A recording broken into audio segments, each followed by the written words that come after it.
the TFT podcast. This is our first attempt at video. It's been audio only for everyone else who has listened to our earlier episodes. So if you're a first-time viewer / listener, welcome. We're going to try and keep it video from here on. And here with me, I've got Jem. Hi guys, thanks for having me. Yeah, so the usual hosting combo, but we're just adding a video dimension to it this time round.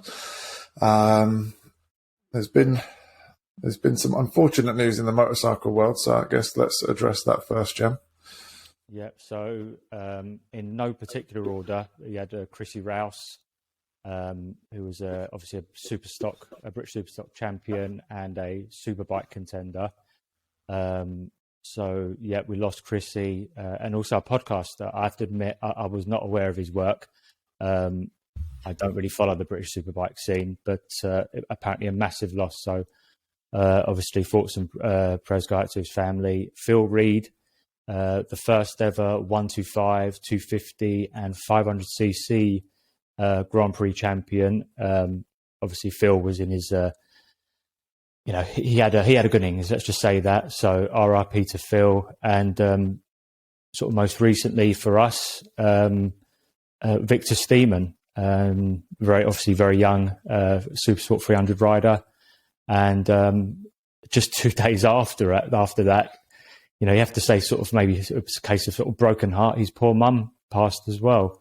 Mm-hmm. So not the best of times at the moment for the motorcycle racing community. No, it's been a few too many losses in recent times. But yeah, so thoughts and prayers to the families and friends of those involved. So moving back onto racing and hopefully more cheerful topics. You right there? Yeah, so I've got my WhatsApp open. I can hear it blipping away there, so apologies for that. I just wanted to close that window. So we will master this whole podcasting thing at some point. We're giving it a real rawness to it, though.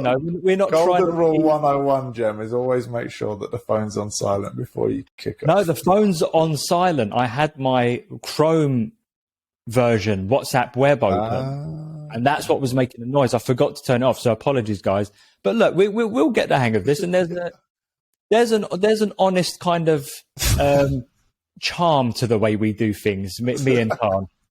So let's go to let's go to Portimão first.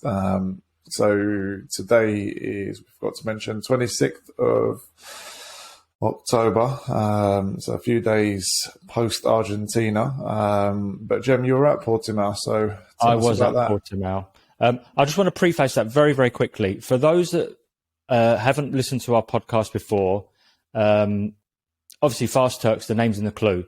So we do tend to just give a little bit more, quite unashamedly, we do give our Turkish riders the spotlight. And because of the fact that 3 of the 4 are in World Superbike and World Supersport, we do tend to concentrate more on World Superbike than we do MotoGP, but obviously we will get onto that as well. Yes, I went to Portimão, first time in Portugal.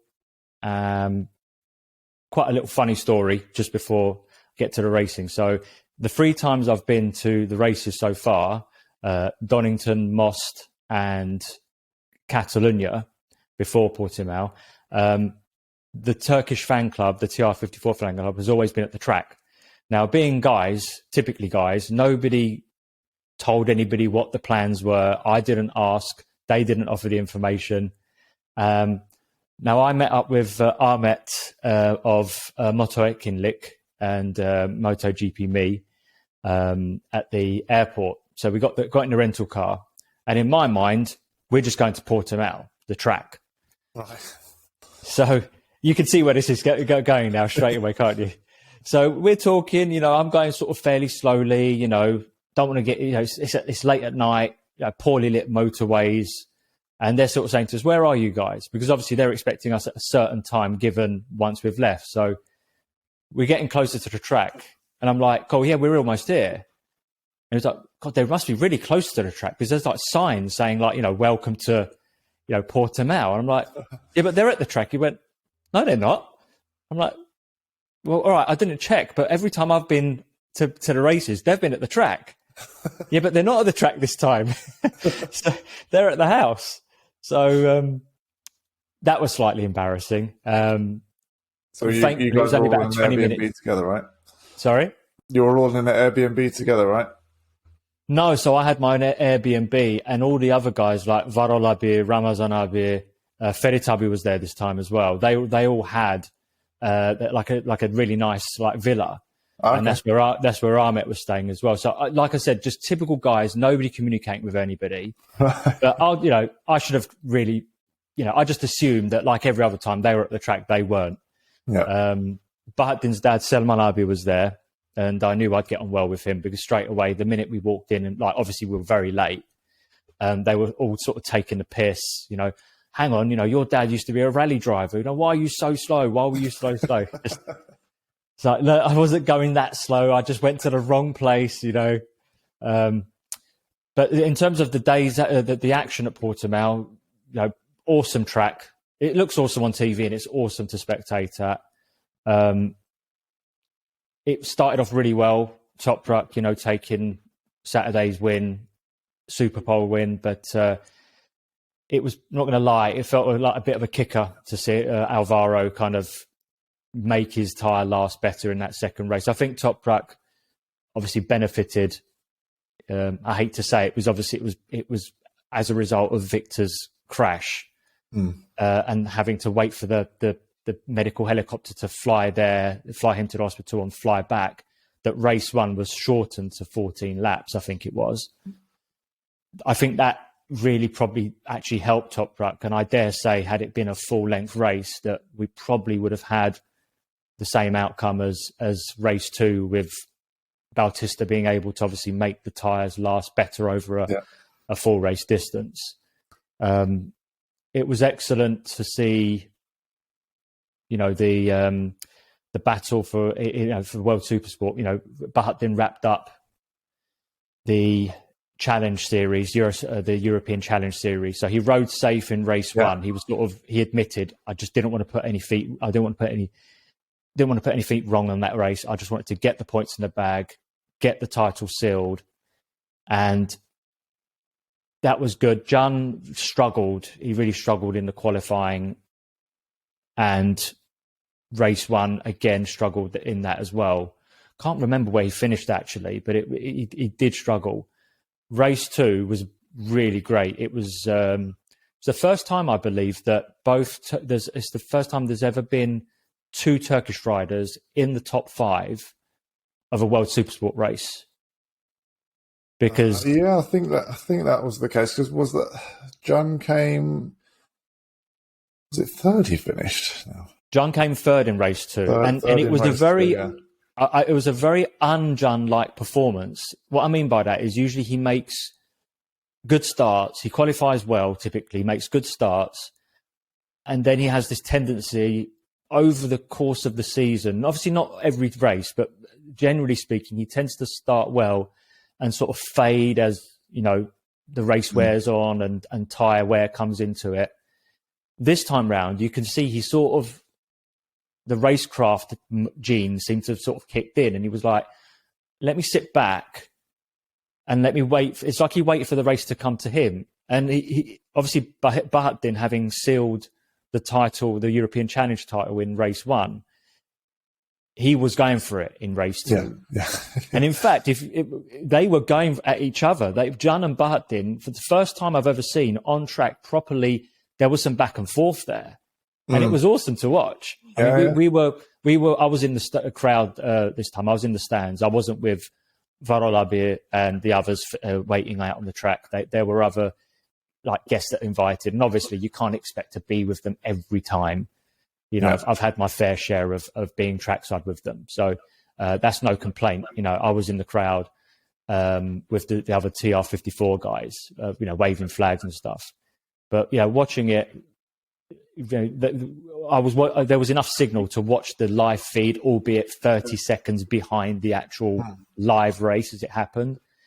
But that second race was absolutely mega. And to see those two boys get, the third and the fifth, and then to obviously celebrate with Bahattin twice, Saturday and Sunday, on the podium, and then be invited by Selman abi to the MV garage. So we had our pictures taken inside. So we went to the front of the garage, so where they would be going in and out of the pits.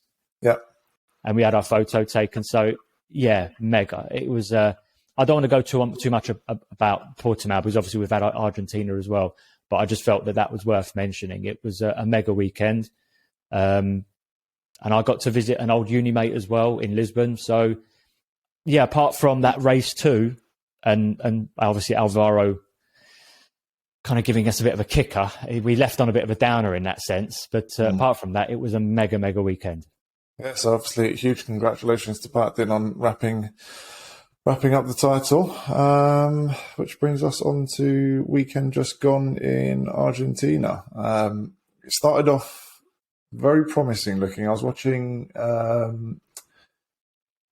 I didn't catch all of the free practices. I think it was FP1 that I caught, and FP3. I think I missed FP2, but yeah,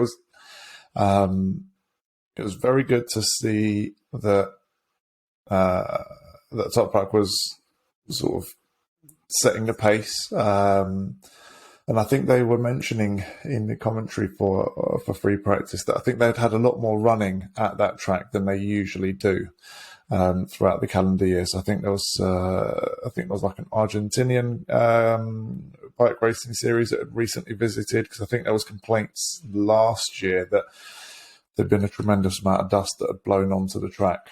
Yep. Because of where it is, and it tended to be quite a dusty track, and it took all the riders a little while to get up to speed. So you effectively had the super sport guys going out there as road sweepers, sweeping all the dust off the track for the. Is that the reason then that the super sport guys went out first? Because usually super sport is always after Superbike. I think so, because there was a joke that was made on the feed about a sort of the super sport guys being, or the super sport race being the most expensive road sweeping service I see. ever employed at a track. So I'm not sure if that was the reason or what the reason was. They didn't actually mention that being the specific reason. It was kind of more of just like a tongue in cheek joke that they've been sent out there as road sweepers. It might well have been. But yeah, because there was a bit less dirt and dust on the track that had built up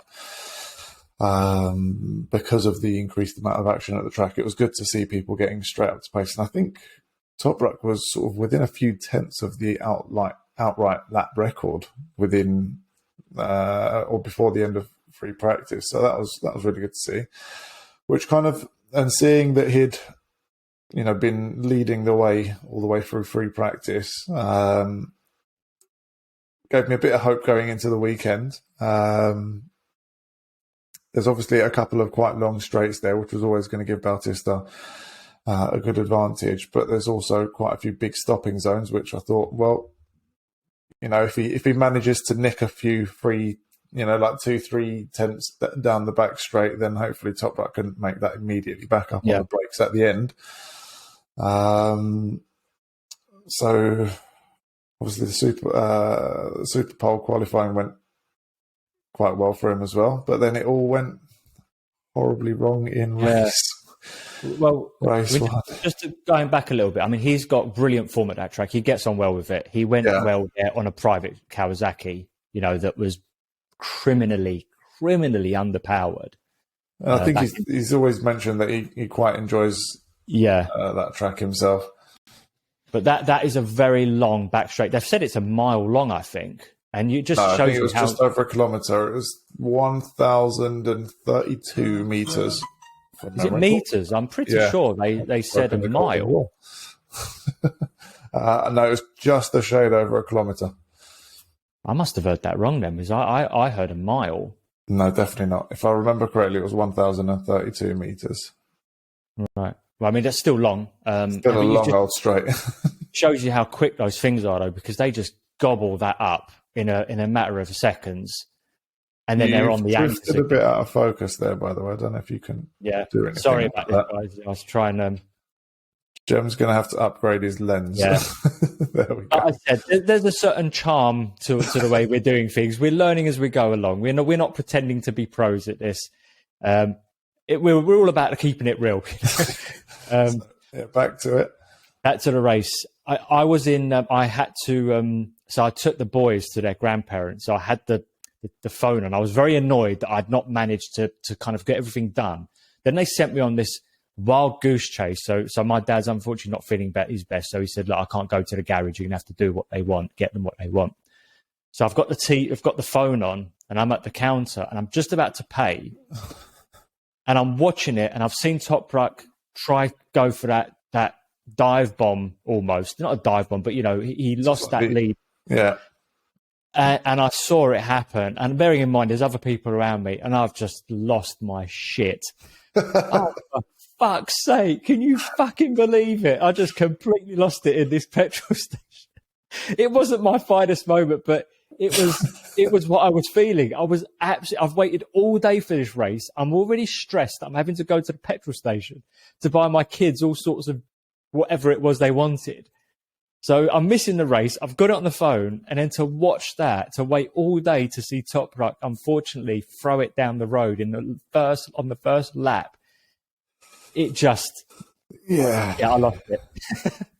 Yeah, no, it was. I think that was effectively game, set, match on the championship there.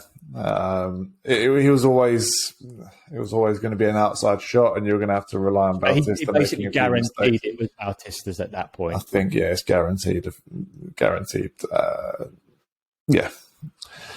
So it looks like, and the number of points that he's lost has now potentially thrown second place in the championship into question.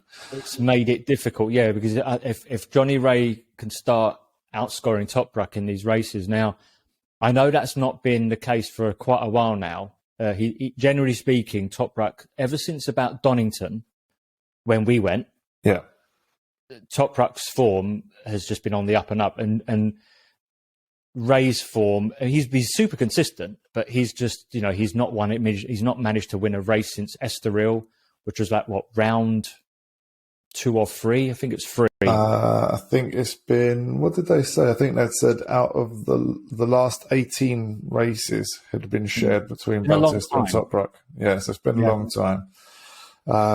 Seems that's how it doesn't have to... But sorry to interrupt, but it's essentially almost played out the same way it played out last year. So the season starts with all of Ray's strong tracks. So it's like Aragon, Estoril, Assen. I can't remember if it was that particular order. Those are all tracks he does really well at. He's won loads of races there. And then the minute it came more to Toprak's type of tracks, Donington, Most, Manicourt, it's like the form book has played out. It's just that this season, obviously, you've got Bautista on the Ducati. And that's just completely, as far as we're concerned as Toprak fans, that's just completely thrown a spanner in the works, because this guy is riding really well. He's got a fantastic bike, and you have to say it's rider and bike. You can't just say, I was defending Toprak last year against Ray fans online who were saying, "Oh, the Yamaha's much better bike than the Kawasaki." I'm like, no, it ain't. It's not a much better bike. It might be better in areas, but it's the package of Toprak as the rider and the Yamaha. It's a package. It's a rider-bike combo. And in that sense, if I'm going to say that about Toprak, it's only fair that I say that about Bautista and the Ducati. Although we'll get on to things with regards to, obviously, his size and the Ducati's speed advantage. We'll touch on that. But in terms of that race, I mean, he guaranteed it with that. Any outside chance, unfortunately, with Toprak with that, I have to say, a very un-Toprak-like move. He's in the prime of his career. I think there was probably something that's just clicked in him and thought, I've worked so hard to get that pole. I defended the position up until that straight, and it must be so aggravating. I mean, look, not to bring it onto us, but we've gone go-karting plenty of times where you're hamstrung by there's a big weight gap between you and the average user or driver. So you know what it's like, how frustrating it is, where you do all the work in the corners. And you have somebody come past you because it's not. I sympathise with Toprak so much because I suffer the same fate every time we go go-karting. As someone who 6'3" and at the moment sort of somewhere around the 100-kilo mark, and then we've got Jem who's sort of not that much shorter than me, he's like sort of 5'10"-ish, but I'm carrying a 35-kilo weight disadvantage. So you do the work in the corners and then he just sods off down the straight, and that's the thing that. It doesn't involve skill, so it's that's what makes it really frustrating to watch as a Toprak fan, because it's not like Bautista's riding away from him in the bends and stuff. It's just if you took away 5 horsepower from that Ducati, Toprak walks away with the title. You reckon just 5? 10. 5, 10. But even 5. If you were to knock off 5 horsepower, it would be the difference between, on the long sort of kilometre-long back straights, him being able to make up, say, it would probably be enough that, for example, without a slipstream from someone in front, that he wouldn't still be. Because at the moment, he doesn't need a slipstream to get by Ray or to get by Toprak or Bassani or whoever it is. He could be about 5, 6, 7, 8 bike lengths. 5, 6, 7, 8 bike lengths back. Doesn't even look for a slipstream. Yeah. He never looks for a slipstream because he's got such a phenomenal advantage on the straight that it doesn't matter. I'm just going to sail past them anyway. So it's the skill-free nature of the overtakes. Which I find really frustrating. I want to come back to this, though, with Alvaro, because I think it deserves a lot more to talk about. In terms of, I just want not to say that he's obviously a poor rider, because he's doing the business, and he could, you can only race the opposition in front of you. So he's racing who's he's got in front of him to race, and he's scoring wins. Yeah. And obviously, I think the reason why the Rays and the Topraks of the world are maybe struggling with tyre life, especially it seems like Ray. I think maybe the Yamaha's got a slight advantage over the Kawasaki. Slight. I don't think it's head and shoulders the better machine. Not at all. It's not night and day in terms of like the straight line performance gulf between the Ducati and the Kawasaki and the Yamaha. But I think. For Toprak and Ray having to be basically having to pumping in 20 qualifying laps in a row to try and live with Bautista, and then at the same time as that trying to manage a tyre. Well, no wonder Ray sort of manages to stay there or thereabouts for the first 12, 14, 15 laps, and then just gets absolutely dropped. And as we saw in Portimão, that happened to Toprak, where he's having to, just absolutely gun the thing. Well, he says that going into, I think it was at race 2, where he comes down the hill or start finish, and he goes on. He goes straight, and he said he hits, he misses. Is it first gear? He hits a neutral. And like they were saying in commentary in the studio, Jamie Whittam was saying, well, it's funny because like on some of these bikes, I know for a fact Toprak's bike, they've got this mechanism that simply will not allow a false neutral to be hit. It's just physically impossible. They've reworked the system. I'm not technical enough to know how. You can watch the videos on that. But the Kawasaki, for some reason, does not adopt that technology, whereby hitting a false neutral, because if you go on his onboard, the revs go through the roof. And then the engine just cuts completely. So he loses the engine, where obviously it's gone into a protection mode. He doesn't, because he's trying to go into first. The rev's already through the roof in second, and it won't let him go into first. So he has to basically run off and get back on back on track. But with Alvaro or Bautista's advantages, I mean, I read a lot of the Turkish comments as well. our guys tend to go a little bit the other way, I find. I've always said I try to not look through the Turkish rose-tinted lenses too much. Yeah, I've got my guys that, I'll stick up for, but I've been watching these races a long time. I've watched Bautista become a 125 champion in Grand Prix. I've watched him battle some of the best in 250s, and he was a beast on a 250. Mm-hmm. He got a second and a fourth, I think 2 seconds or 1 second and 2 fourth positions in the 250 championship. These were against guys like Hiroshi Aoyama, Marco Simoncelli. So this guy, dare I say, he comes from very good stock. Dare I say that with such low power, vehicles like the 125s and the 250s, dropping out of the power band is obviously, if you're not in the power band, it's not moving. Finished. You're finished. Yeah, it's finished. But then having that, I mean, there's no situation really in racing where extra weight is an advantage. But I feel like when you're racing against a significantly lighter opponent who also has a horsepower advantage, but just take that aside. When you're racing against just simply a lighter opponent, the fact that they're able to sort of get out of that kind of the bogging down range of the engine and up into the power band. It's not just that, when you've got it onto the straight and you're motoring and you're both in the power band and you're tucked in behind the screen and you're going for it, that he's got a bit of an advantage. It's also the exit from the corners. So I feel like, and again, this isn't to sort of like undermine his achievements in the lower classes on his way up, but his physical attributes really lend themselves to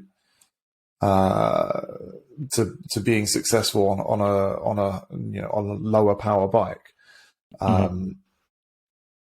So,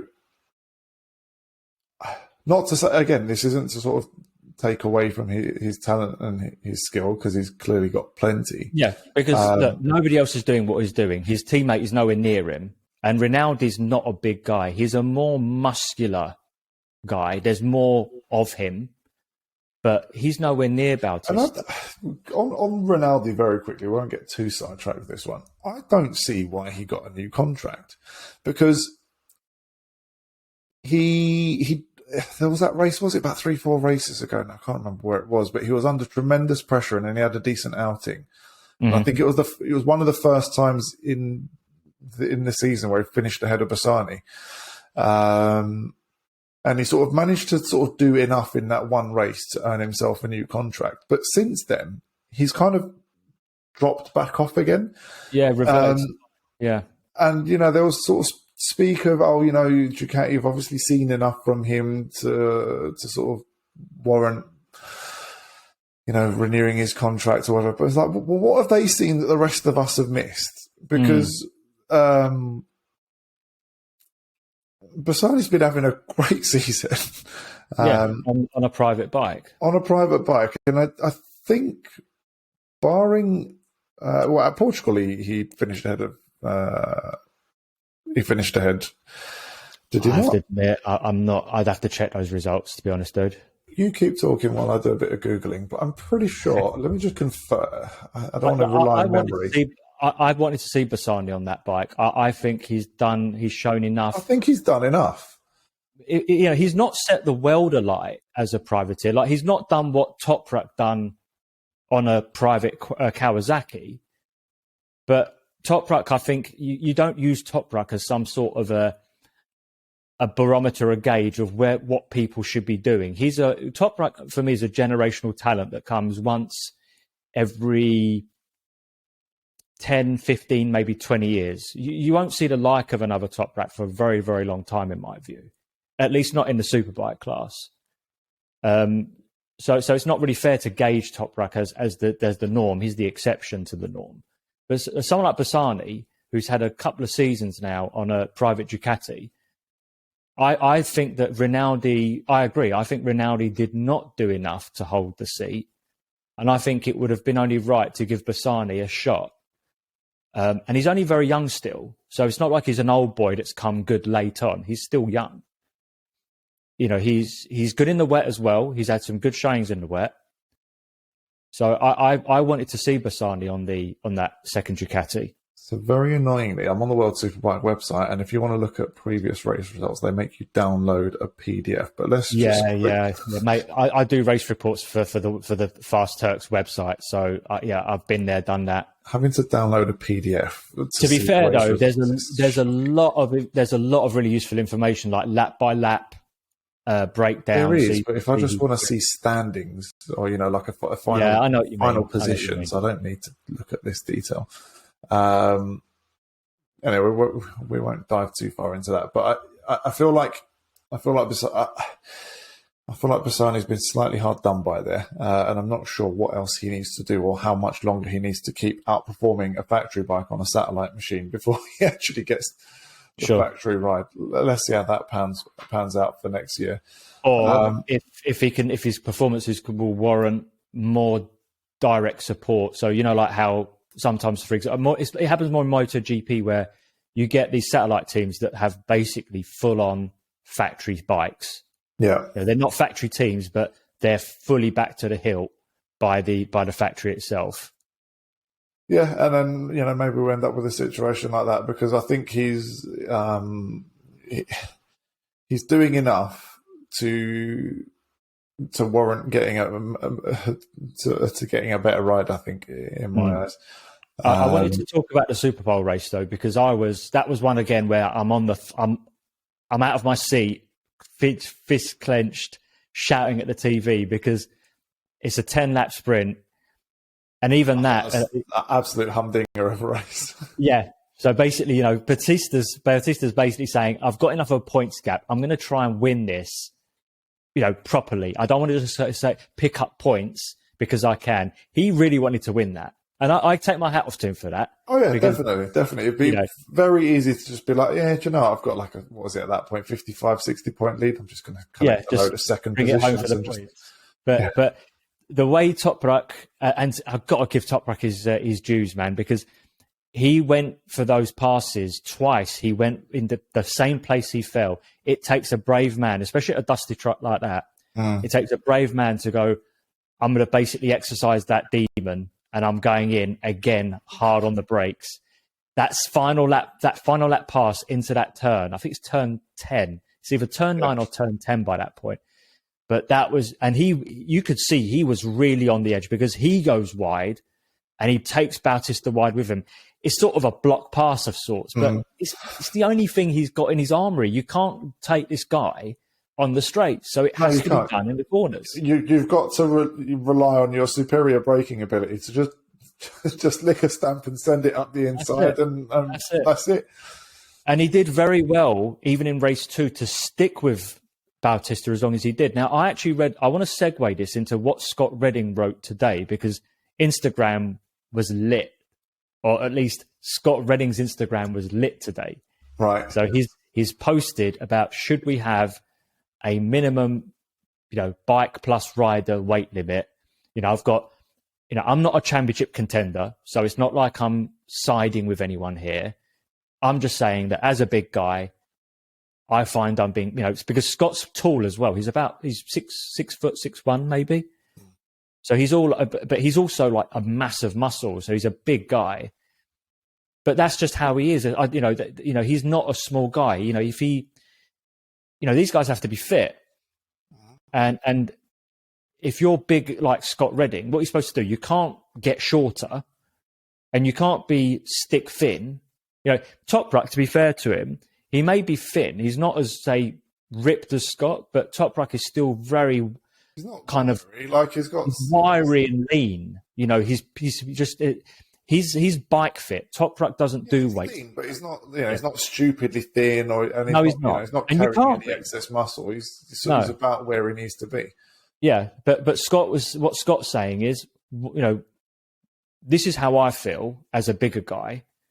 what do you guys feel? And mate, when I looked, there was like 2,500 comments. Now, obviously, I didn't have time to go through 2,500 comments, but straight away, Bautista was on there. He's taking it as a disrespect. These sorts of comments he doesn't like. He's admitted it.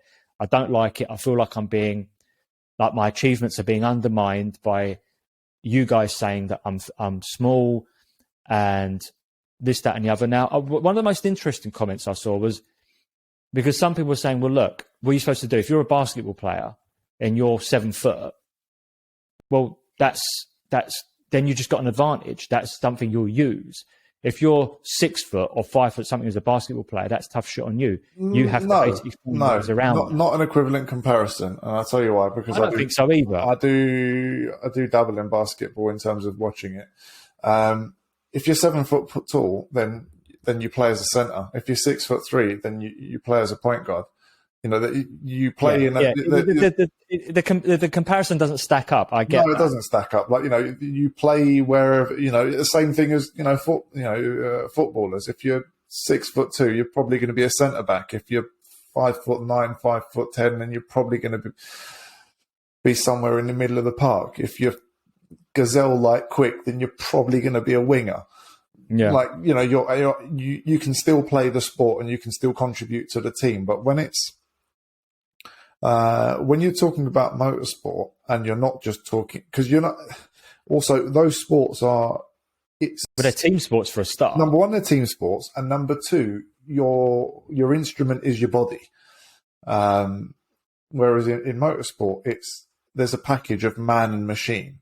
Yes. The fact that you have a man and machine package means that you can, in these sorts of areas, you can attempt to equalize. So even more so when you are talking about motorcycle racing than you are with, even something that is as weight sensitive as F1. As a percentage, the rider's weight makes up obviously a much more significant portion of the overall package weight on a motorbike than it does on four wheels. Any form of four-wheeled racing, even if something as, I know they've got a bit bloated over the last few years, but even something that's fairly lightweight like an F1 car. If you've got a 70, 80 kilo rider and you've got a 700, what's the weight limit these days on those, like 795 or 800, somewhere around there, right? So the driver is going to account for roughly 10% of the overall package. Whereas, on a motorbike, we're talking, they probably account for 30, 40% of the total package, even someone like Bautista. So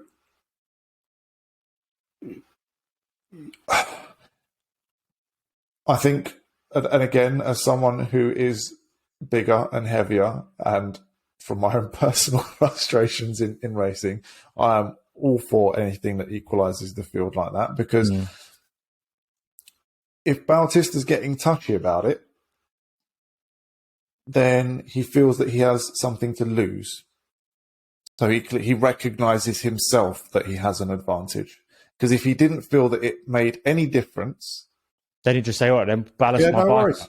Go for it. The fact that you are in any way offering resistance to it means that you know that you have got an advantage. Well, his argument is that I'm smaller, my body frame's smaller, I don't have the strength of, say, a Scott Redding or a bigger guy like Loris Baz to be able to manhandle this bike. So basically what he's saying is, you guys can manhandle these bikes better than I can.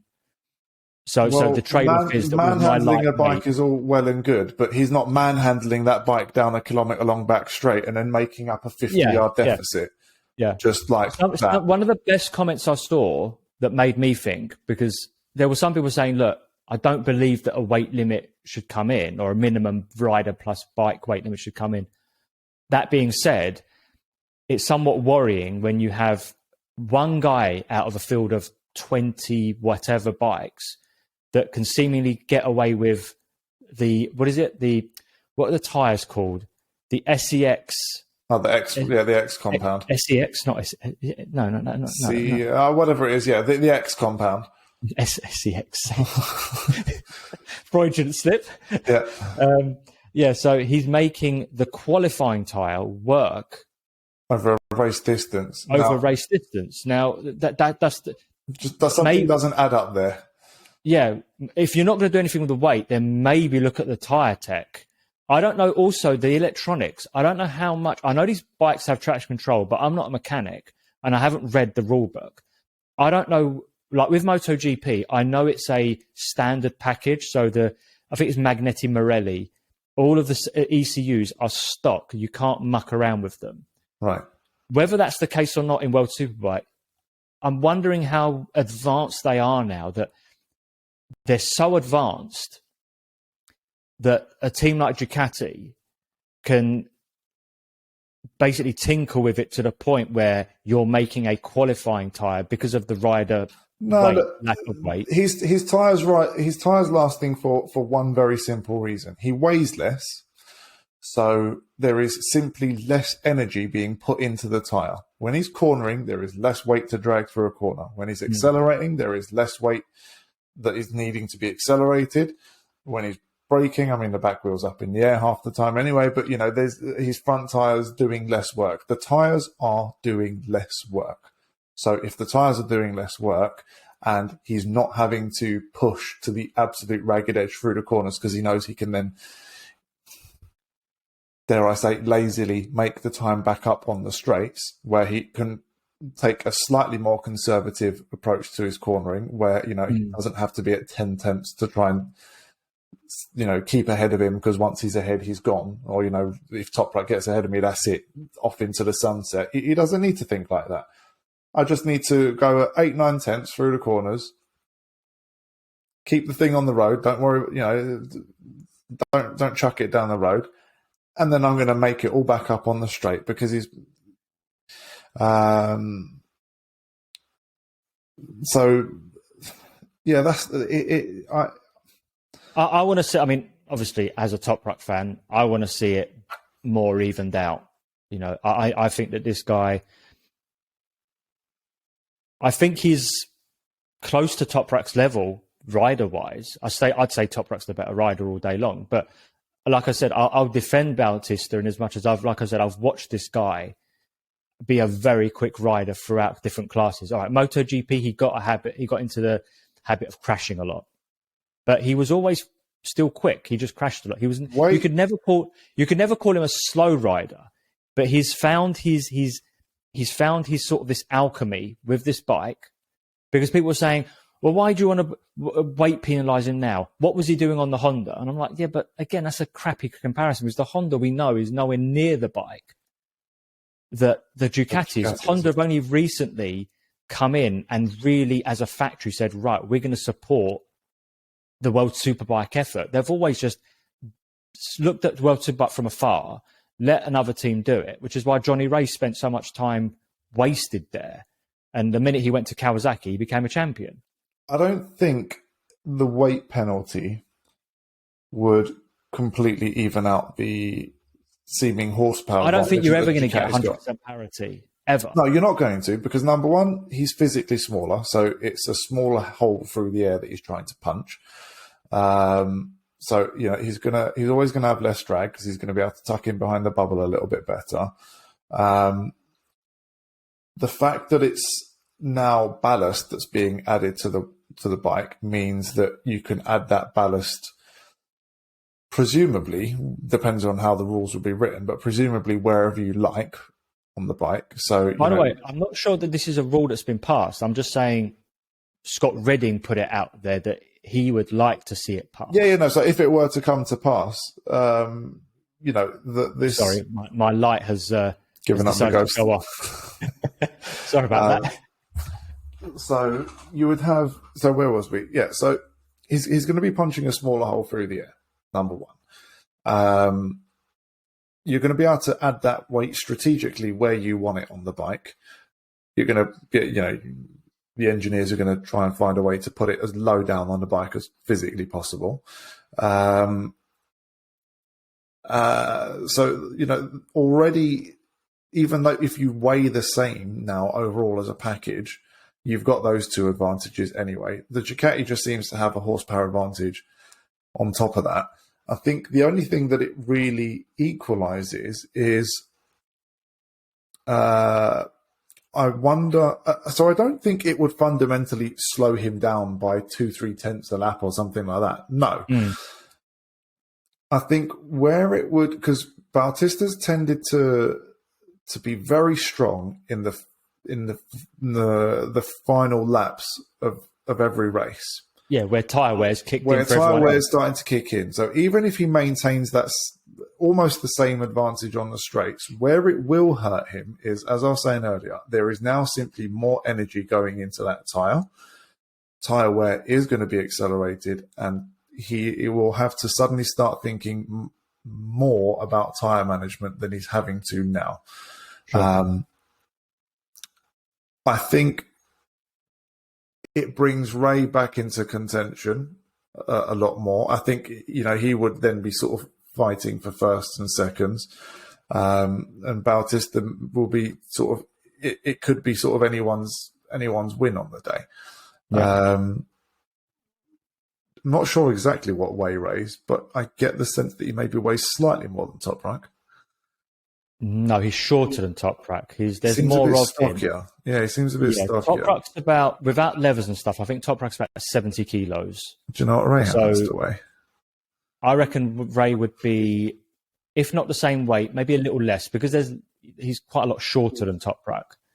He just seems a bit stockier to me, but he is. But he's not a unit. You could never call Johnny Ray a unit. He's sort of, again, like Rinaldi, kind of like lean, fairly lean muscle. They're not skinny guys by any stretch.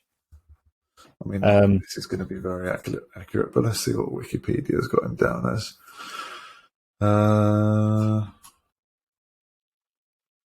No idea, but I can't imagine he weighs a tremendous amount. I want to sort of steer it slightly just over to Supersport, because I think we saw again Agata really rediscover his form and sort of reassert his authority on the World Supersport Championship. With those 2 wins, again both very late in the day. But Ramazan Abi always says he reminds the way Agata races reminds him so much of Kenan Safolo when Kenan was in that class. When he had all the answers, he always seemed to have that little something extra. So if he was the last 3, 4, 5 laps of the race, if he was in second or third, he'd make his move, few qualifying laps, break the pack or whoever was leading. And he said it's just very, very reminiscent of watching Agata in his prime form now. And he's a late bloomer. Agata. He's been around a long time. And in fact, him and Kenan raced together in Moto 2 in 2011. Neither was particularly successful because the team, I think, was pretty shit from what I remember. Kenan also had some personal issues. I think he lost his dad that year. So, yeah, I mean, just watching Agata, and I think he's totally deserving. That's another thing. Maybe talk about his rider lineup changes. So you've got, what is it? GYT. I always forget their name. The team that Gerloff and Nozani ride for. So clean sweep. Yeah, GYTR, I think it is. So clean sweep. So Gerloff goes to Bonovo BMW and takes Eugene Laverty's spot. So Eugene Laverty's retiring. He's going to be Bonovo Action BMW's manager. So Gerloff takes his place. Nozani has, I don't know whether you'd call it a side grade. He's gone to Moto 2. So he's going, in terms of bike performance, he's going down. But in terms of paddock, going up. He's done nothing in World Superbike. So I don't know what you'd call it. Good luck to him in that sense. So Agata comes up to take Gerloff's seat. And then Remy Gardner, 2021 Moto 2 champion, no less, will come in to be Agata's teammate. Has Tom Sykes' ride for next year been confirmed yet? And Sykes, I think, is making a comeback as well. Is he not? Yeah, because I thought he was making. I think he's been confirmed. So I think that's a really exciting team next year. If Yamaha can give them some decent bikes, I've got big expectations of both Remy Gardner and Dominic Agata on good Yamaha R1 factory-backed machinery. Certainly better than Gerloff and Nazani. Let's have a look. I'm pretty sure that I saw an article somewhere saying that it had been confirmed. I think he has been. I think I don't know what. Because he's going back to Kawasaki, I think. But which team is he going back to? Again, because I don't really follow British Superbike, I don't really keep my ear to the ground with that. I think he's going to be back at Ducati for next year.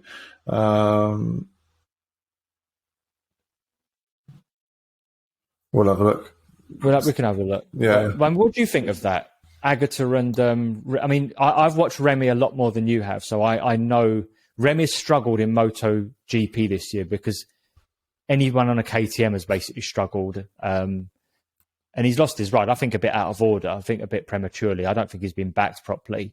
And he found himself out of a ride, and hence World Superbike was... So Remy Gardner, Dominic Agata on, I think for all intents and purposes, factory R1s. I think that's an exciting prospect, especially Agata. Yeah. I'm really interested to see how he's going to adapt to the World Superbikes. I think he'll probably do well. Something tells me he's just going to be quick straight away. I don't think he's going to need much bedding in. Yeah, he's got big bike experience. He tested recently a Suzuki MotoGP bike, and by all accounts, he wasn't that slow on it either. No, I don't. I mean, it might maybe take him sort of 3-4 races to really hit his stride. I can't imagine him, because it's going to be sort of his rookie season in a World Superbike class. I can't imagine him sort of really knocking on the door of the top 3 straight away. No, I don't see that. But I think maybe towards the latter half of the season, he might start sort of challenging for podium. I can see him being in the top 10 and like decently deep into the top 10 pretty much straight away. Yeah, and I can see him scoring a few podiums before the end of the season potentially. I think so. And also, Baldassarri. Balda's going to come up and get so GMT 94, who don't have a World Superbike team at the moment, or they don't have a presence in World Superbike. They're going to come up into World Superbike from what I can gather, a one-man team with Lorenzo Baldassarri. Yeah, I'm excited to see that. I like his riding style. Yeah, he's a big guy, and I think he would suit. I think it's going to be better for him. Again, going back to the weight thing, I think it hurts him to be on a 600. He's all arms and legs. Yeah, and like we were saying about power bands, they've got a narrow power band trying to come out of a corner, and it will just get up on its toes a bit quicker with the extra torque that the liter bikes are going to have. So yeah, I'm excited to see him come up. Like I said, I'm a big fan of his riding style. He just leans he leans the thing right over, and he's right off the side of the machine. And for me, anytime I see someone sort of leaning right off the bike, I just think that looks tremendous. So yeah, I like his style. But yeah, it'll be very interesting to see how Agata does. And then I guess that kind of potentially opens the door for John in the super sport class. I'd hope so. Thing is, I don't know what deal is on. I'm not sure that it's a done deal whether he'll be at Kawasaki this year. I'm hearing murmurings that Kenan is trying to sort stuff out for John. We know for sure that Bahattin's staying at MV. He's already said that, outright. I've got a 2-year deal with them. So we know he'll be there. Expecting big things from Bahattin next season. I'm hoping that, with sort of with more of the established runners and riders gone, that he'll be able to really step up. If not a title tilt, then just, regular top 5, top 6, top 4, really just basically really establish himself as a front runner in the class. Mm-hmm. John should really by now, I think, with his talent, and if he can get this on top of this thing of, fading towards the middle of a race, get on top of that, fully, saying that though, how much of it is the Kawasaki? Because he's almost always the top Kawasaki runner. I'm not convinced the Kawasaki is the bike to be on in that class. No, I think probably the Yamaha is the bike to be on. Because which race was it? I think it was at Most, where in his, I think he podiumed at Most, did he not? Not at Most, no. Because at Most, he didn't race one, he had that. No, yeah, then he had that. he took everyone out. Yeah, he played a game of Skittles at Most. Race 2, he got fourth. He did fairly well in Argentina, I thought, to come back from a pretty dismal weekend in general. So basically qualified really badly. He had a very rotten qualifying. And I remember texting you actually saying, John's having a rotten weekend, and he was climbing up the standings. Yeah. But no, he had a very good race, really measured, good first race where he came up from 14th up to 4th. I mean, it was a distant 4th, but 10 places over that race distance and at that track with a bike that is not the quickest down the straight, I thought was a decent achievement. It was hotter the next day, so he struggled a bit. He got a 7th. Obviously, Bahattin's done for the season, so we're not going to see him for the rest of the season. No, I think it may not have been Most. I think it was wherever it was that he had his first podium. In a while. That would have been Catalunya because we were there. I think it might have been Catalunya. I think it was in the post-race interview, or it's sort of in the paddock somewhere. He made this comment saying that sort of for most of the season, the bike felt like his girlfriend that he'd broken up with, but they the way that the bike was now performing, they felt like they'd got back together and rekindled their love or something. Yeah, that's like the John comment, if ever there was one. Yeah. He doesn't care. A very John analogy, but he sort of seemed to be indicating that he just wasn't getting on with the bike. But the team had put some work in, and he was just clicking with the bike a lot better. And it seems to have coincided with his mid-season sort of seeming rocket up the backside that he's probably received. Because let's face it, he wasn't probably performing how he should have been. But there seems to be an upswing in his form. The bike seems to be performing a bit better, and he seems to be suffering less from that sort of late race fade. So optimistic for John for next year. I hope so. And I hope Kawasaki, I don't know if they're bringing out a new bike. I think as long as he continues on this trajectory, he should. I'd like to think he's going to be able to secure himself a ride at Puchetti for next year. I'd hope so.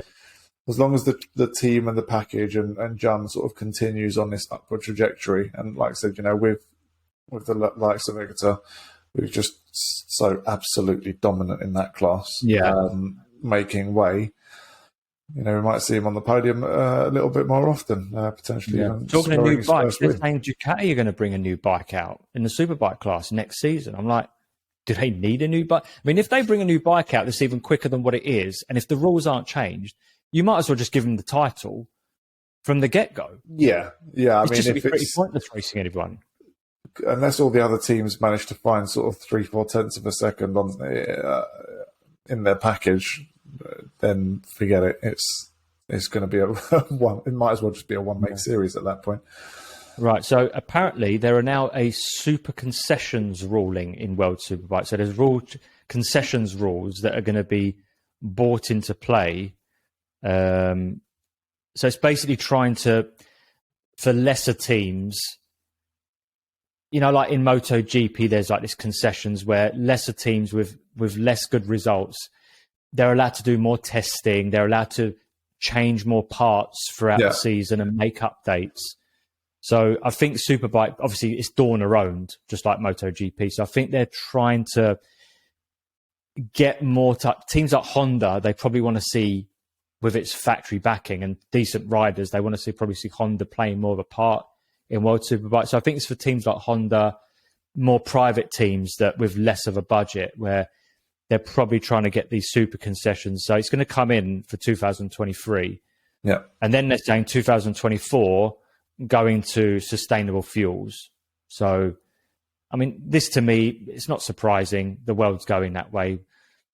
As long as I hear engine noise, I'm happy.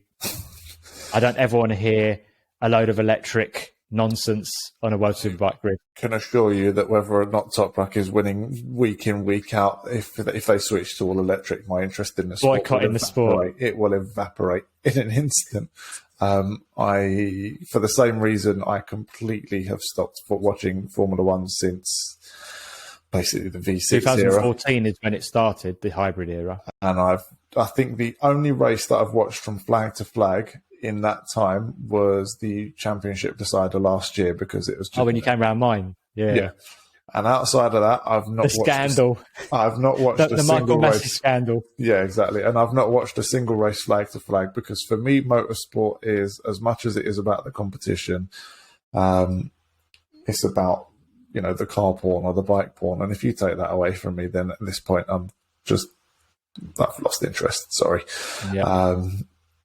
I don't think that'll happen to bike racing. No, I don't see how you can have something that's going to be stinking fast with batteries that's the size of a motorbike that can last over a race distance, not on current battery tech. No. So please just leave motorsport alone. Yeah. Alone. I mean, I think it'll be all right, mate. Here's the thing that winds me up about this whole sort of sustainable fuels thing with motorsport. When you think about the amount of fuel that's burnt in the race by 20 bikes, because they've got a fuel limit as well, aren't they? Is it like 20 something litres? So yeah, there'll be a fuel, like a maximum fuel allowance, right? I forget what it is off the top of my head now, but let's just say it's like 21, 22, 23 kilos, right? So you've got the 20 bike grid. So you've got somewhere like in the order of 400 litres of fuel being burnt in a race. How much fuel has it cost to transport the entire team, all of their equipment, all of the machinery, all of the people, all of the parts, and fly them all the way from, wherever the factory is based in Europe over to Argentina, and then fly all of that stuff all the way to Indonesia, and then fly all the way to Australia, and then when you're done in Australia, fly all the way back to the UK, and then that's what the point put forward to Sebastian Vettel was a few months ago, because he went on Question Time, didn't he? And what's the bloody point? Yeah, it was either an audience member or another one of the panel saying, or even the hostess. I can't remember her name. I don't watch Question Time. Ever since Dimbleby left, I'm just not interested. Right. I find that woman a bit, I don't know, she's just not very relatable. Don't get too sidetracked. Anyway, so she said, look, you advocate for being green, and yet, the amount of fuel that is burnt to transport your cars and your people, the whole shebang from one country to the next, doesn't that make you a hypocrite? And so Vettel went, yeah, it does. He goes, I am advocating for it, but I fully accept that the position that I hold is self-contradictory, because I'm trying to be green, but my sport requires me to be on these flights. And don't forget, it's like 20 plus rounds now, so they do a lot of traveling. The amount of stuff they're lugging around, like you said, the whole thing that goes into it, it's very, very damaging to the environment. But he said, I accept the point, but I'm unable to do anything. It's like a moral dilemma that my job presents to me. I can't go to the races any other way. As a percentage of the total carbon footprint of the sport of world superbikes, the fuel that is burnt in a race or across the entire race weekend, I promise you, does not add up to 0.001% or barely of the it's all the transport of the goods from one country to the other. Goods, that's the problem. The infrastructure, the like I said, all the stuff in the garage, the hospitality staff, the people, the food,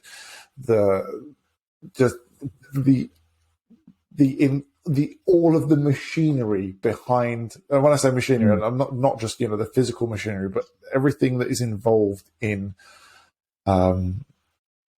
the sport. The photographers that make the trips to the track, all the admin people behind the scenes, the media, and everything else around it. It's such an insignificant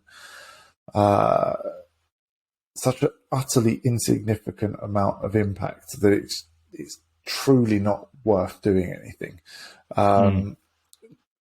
There's always this argument that, this tech sort of trickles down from the race machines into the road bikes. But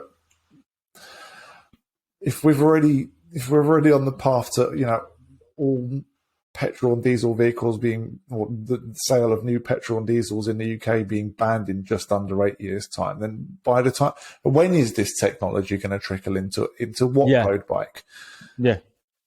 So just leave the bloody sport alone, please. That's my piece. But I agree with the concession side of things. Anything that can bring more parity, performance-wise, to teams that are perhaps struggling. I think from what I understood, it was kind of like sort of chassis tweaks, sort of like being able to make the bike a bit softer where needed and maybe a bit firmer where needed. Because obviously, I think more open test days. So throughout the season, more testing opportunities. Because I think, I'm not sure how it works with Moto2, but I know with MotoGP, there's a cut-off point where you can only test up to a certain point, and then there's no more testing after that. You can't keep refining or updating as you go along. So I think they're just, like I said, it's dawn or own. So I think they're just taking a leaf out of the MotoGP book. We'll see. They've obviously felt that it was effective enough in MotoGP to then implement to try it. Yeah, to try it in World Superbike. So I don't have any. I don't have any huge objections to that. In principle, obviously, you don't then want. There's a balance to be struck. Of course, you don't want to make the concessions so large that these teams that were sort of midfield or back of the pack are now up in the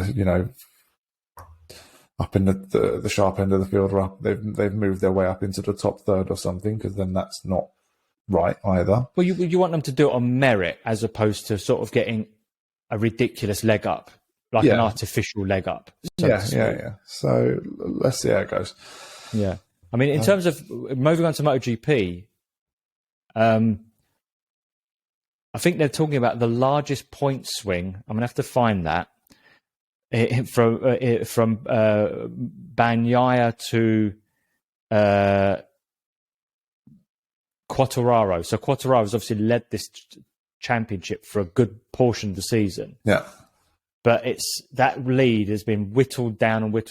And the only reason really he's led it is because Bagnaia has been, up until recently, or up until about halfway of the season, was either winning or crashing. Yeah. So quite literally throwing wins away. So I want to find out this point swing, because I think they've said it's the biggest point swing of any motorsport, 2 or 4 wheeled, I think, in the history of top echelon, top tier racing. Right. Okay. It was something like 90. I did have it somewhere. I wrote it down, but it's just bizarre. Like, the amount of where is it? So it's 23 points now is the difference between Bagnaia in first and Quartararo in second. So it's now gone. Quartararo's leading, and all he needs to do is, I think, finish top 13 or 14 with 1 race to go. Doesn't matter what Quartararo does, Bagnaia will win it outright. So I see here, so Bagnaia's on 258, Quartararo on 235. How many races are left there in the motor? 1. Just the 1? 1. Yeah. That's it. It's going to be Valencia, and Valencia is a horrible circuit. I don't know why they could race at that track. Of all the tracks in Spain they could race at, I prefer the old Valencia street circuit to what they've got now. What do you mean? The old street circuit that I think F1 used to race there. No, it's Ricardo Tormo. I know. I'm saying I preferred the street circuit. It. Okay. Yeah. Yeah. Deniz, by the way, has signed. He's secured a deal to stay in Moto3, but he's going to be with the IO squad. Yeah, so he's moving up to a better KTM, right? Yes, they're basically the KTM team to be with. So there's quite a lot of musical chairs that have gone on in Moto3. So you've got Izan Guevara, who won the title last time out of Sepang. Just brilliant rider, absolutely phenomenal. The boy's and he's younger than Deniz as well. He's 18 still. He's just gone from strength to strength. Phenomenal. Really, really got big hopes for him. He's wrapped it up, so he's going up to Moto2. Who else is going up? I believe Sergio Garcia is going up to Moto2. Basically, you've got some big hitters. Dennis Foggia, he's going up to Moto2. In fact, Garcia, I'm not 100% on, but I'm pretty sure that he's gone up. I think 3 of the big hitters from Moto3 have gone up. Jaume Mazia is staying. He's going to Leopard, so he's going to take Dennis Foggia's seat. So really, as we were saying about John, with some of the big hitters of his class going up, and with some of the big hitters of Dennis's class going up in Moto3, and him going to the IO squad, who are like really the KTM team to be with no disrespect to Tech 3. If he can't win a race this season before the season's out at Valencia, I fully expect Deniz to win at least 1 or 2 races next season, because he'll have had a year of experience more. He's at a better team. There's less, I dare say, competition. Munoz, your boy Munoz, will be there still, obviously. He's going to be someone to watch, because he's had like half a season under his belt now. Yeah. So if he gets a decent preseason testing, I expect Munoz to be right up there at the front. Him, Mazia, Deniz Öncü. Moto2. Did you manage to watch any of the MotoGPs? Not at all, unfortunately. Right. Still, as much as I had thought that things like the whole house move is still kicking me in the nuts, because it's now a never-ending list of hang this mirror up or stick that shelf on the wall. Yeah, it's gone for a few weeks yet, mate. Yeah. So Ayogura was leading the championship going into Sepang. He's in second place, battling for the win. Augusto Fernandez, his main title rival, is behind him in about 4th or 5th. On the last lap, Agura goes for this. All I can say is the bozo gene kicked in. And that is not something I like saying about Agura, because he's usually very measured. But I don't know what he was thinking, because he was going to outscore Fernandez if he stayed in second with 1 race to go. But the bozo gene kicked in, and he went for this ridiculous passing attempt from way too far back, washed the front out, and Fernandez basically now goes into the title decider with 1 hand on the title, when it should really have been Ayogura going in with 1 hand on the title. So that's going to be interesting to see how that plays out, because the points are such that Fernandez just needs to basically box smart. If he gets decent haul of points, he'll win it. I don't know what the maths is.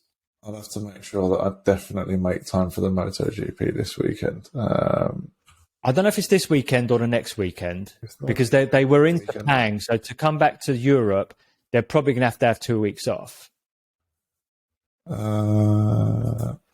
Because it's Valencia, it's Europe. They can't do that in a week. They can't go to Sepang and then in a week. I thought it was this weekend. Okay.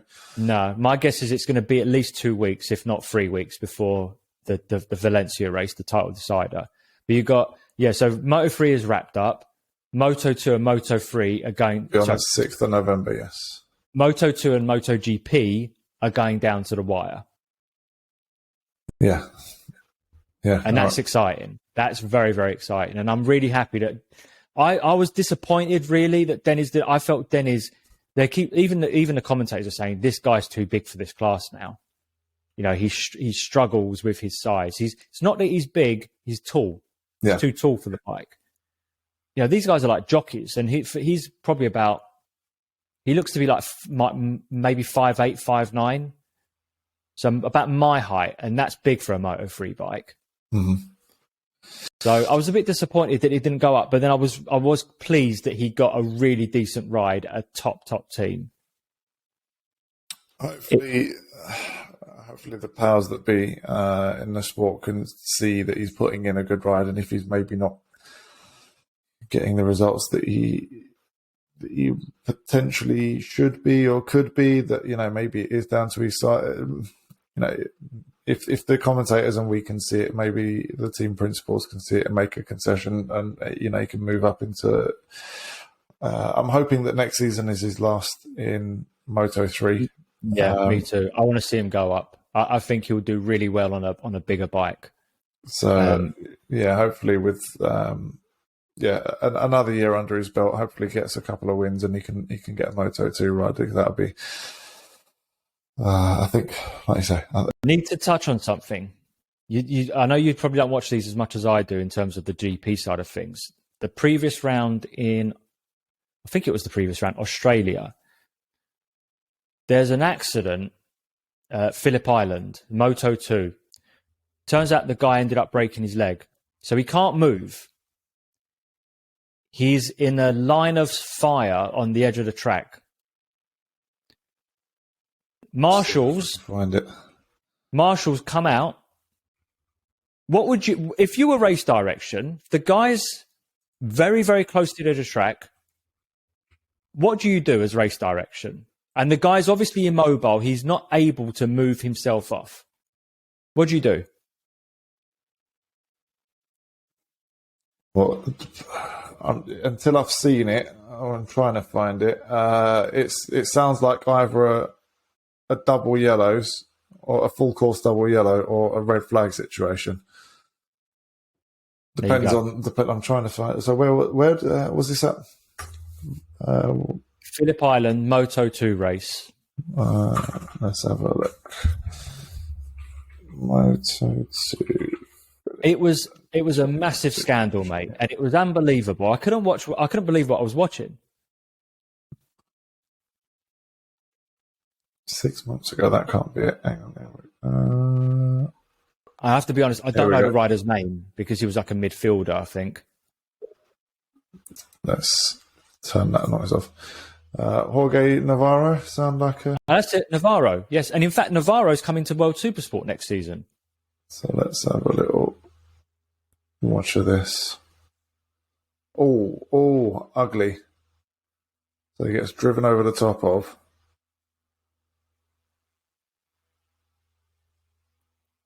That's a red. Any time that the guy's been collected by a following bike and has ended up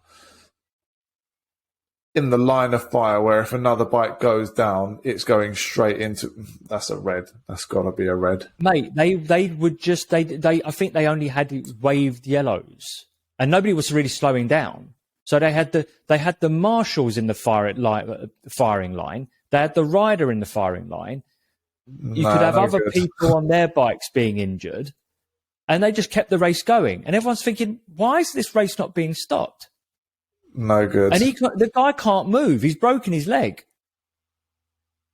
No, sorry. As soon as you see another, knowing that most times when a rider gets collected by another bike, that there's a bad injury that's now involved in this. No, you gotta stop that on the spot. And they kept it going, bro. They kept the race going. And when it's just a normal yellow, nobody really slows down anyway. They just don't overtake. But they're still pretty much Harry Flatters. I'm just trying to see, because the angle that I saw was just it was like a very sort of zoomed in shot from behind, and you see him sort of get run over. But I'm just trying to see if I can see another angle. But it's the aftermath that's the problem, because it doesn't show the aftermath. It just shows him go down, but it doesn't even sort of run for long enough to see him come to a stop and where he comes to rest on the track. Like I don't know if the thing is obviously of copyright law. There might not be many videos of it. They tend to I imagine not. I'm just trying to see if maybe I can find some images. He's 3 feet away from the rumble strip. No, that's a red flag. So you can't have someone. Straight away. You can't have someone a matter of feet away from the edge of the track, or on the entry to a corner. No, And they didn't red flag it, mate. I think it was waved yellows, and waved yellows literally in racing terms just means don't overtake, but you still basically going hell for leather. On your toes is basically what waved yellows mean. Massive scandal, man. It was just ridiculous. I just couldn't believe what I was watching, because it's like, we've had a lot of deaths in the last few years across all sorts of classes. Are we wanting this to happen? Like, just stop the race, dude. That's all you need to do. Get the guy out of the line. It's just motorsport at the end of the day. It's not life and death. If someone's injured, just err on the side of caution. The crowd, the viewers, spectators, I think would much rather see someone's safety being taken care of than the inconvenience of a red flag and the race being stopped for 10-15 minutes. Exactly. I wonder how much of it is down to sort of TV scheduling pressures and stuff like that. If we red flag the race, yeah, you see, that just shouldn't even come into the equation. It shouldn't come into the equation, but I suspect it probably does. It probably does.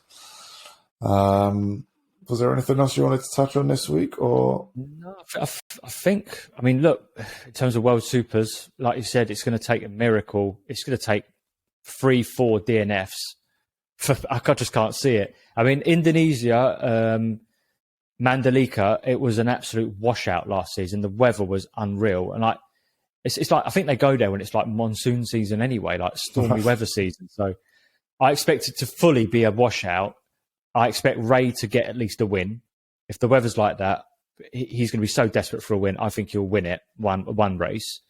I don't think that's going to make any difference to the final outcome. I just don't see, unless Bautista smashes it up in all 3 races, doesn't finish, and Ray and Toprak between them could score first and seconds. I don't see how anyone's going to win this title apart from Alvaro. No, it's effectively done. So the main interest for me in the superbikes at least is seeing is Toprak going to be able to bring home second, or is because one more DNF and potentially Ray's overtaking him for second in the championship, and then we'll just obviously the super sport class, seeing what John can do. You reminded me of something, though. Toprak in Argentina with that Superpole sprint race win, tied with Noriyuki Haga as the most successful Yamaha rider in the history of World Superbike. 27 wins. Nice. Now, in fairness to Haga, he didn't have a sprint race back in his day. And the sprint races count towards your win tally. Yeah. Even though you don't get a full tally of points, they are still races counting. Excluded. Do you know where Toprak's sitting? Oh, we can maybe look that up. I don't, I'll be honest. But he's not got a massive sprint race. This year, I think he's won the most amount of sprint race in his career. He's usually always won race 1 or race 2. He's not had... It's usually Johnny Ray that wins the sprint races. This year has been a bit of a switch in fortunes. But I was a huge Haga fan. I still am to this day, utterly gutted that he never won a title. He was always the bridesmaid, never the bride, but he had the talent to definitely be a multiple champion. It just combination of just lack of mental strength at times and very bad luck. But I was kind of happy, like my 2 favorite superbike riders from different generations. That's an achievement for Toprak to be able to say he is the most successful Yamaha rider now, joint, and obviously at some point he's going to surpass that record. I think that was a pretty cool record. To be able to say you've beaten Nori Haga's record or tied with it at the moment, that's a big deal. Indeed. And given that he's hopefully got several years of racing left in him, I don't imagine... I'd like to see that record broken in a week's time, or just over a week. Me too, very much so. And then there's Phillip Island after that. So if nothing else, Phillip Island is just going to serve up some awesome racing, because there's just never a bad race at Phillip Island. It's just such an epic track. Yeah. So, looking forward to watching that. And then, I'm definitely going to make definitely going to make time to watch as much of the MotoGP as humanly possible next weekend. But given that it's final round, so yeah, and then because then we're going to be. Your problem with MotoGP is that you've got a lack of. I know what it is. You've got a lack of time. You don't have the video pass, so you can't just go in at will and watch on demand. And no, and also, I have to prioritize. All these races time. are flyaways as well. They're all flyaways, so the times are not conducive. I'm not tuning in at silly o'clock anymore. We was talking about this recently. I used to be the guy that would stay up until 5 a.m. for the boxing or for the UFC or whatever, or wake up at silly o'clock for the Japanese Grand Prix live back when it was, when I used to consider Formula One was worth watching. But I don't wake up for anything anymore. I'll watch. Life kicked in, bro. Yeah, exactly. Yeah, exactly. Real life kicked in. There's a limited amount of time between football and trying to watch a bit of football here and there, because motorsport isn't my only interest. I have to prioritize what I watch. So, and given that obviously we've got our boy Toprak in the, if he was in MotoGP would be getting prioritized. If he's in World Superbikes is going to get prioritized. If he jumps to MotoGP, then I'll jump with him in terms of my spectatorship. So, and obviously, wherever John ends up, I'll be watching that as well. So, and Barton as well. So yeah. That's it from me for today. Unless there's anything else that you wanted to chuck in quickly. It's all good. Again, apologies, guys. I know we keep saying we're going to try to do it more regularly, but you heard Khan earlier. He's still sort of in this midst of sort of unpacking and getting used to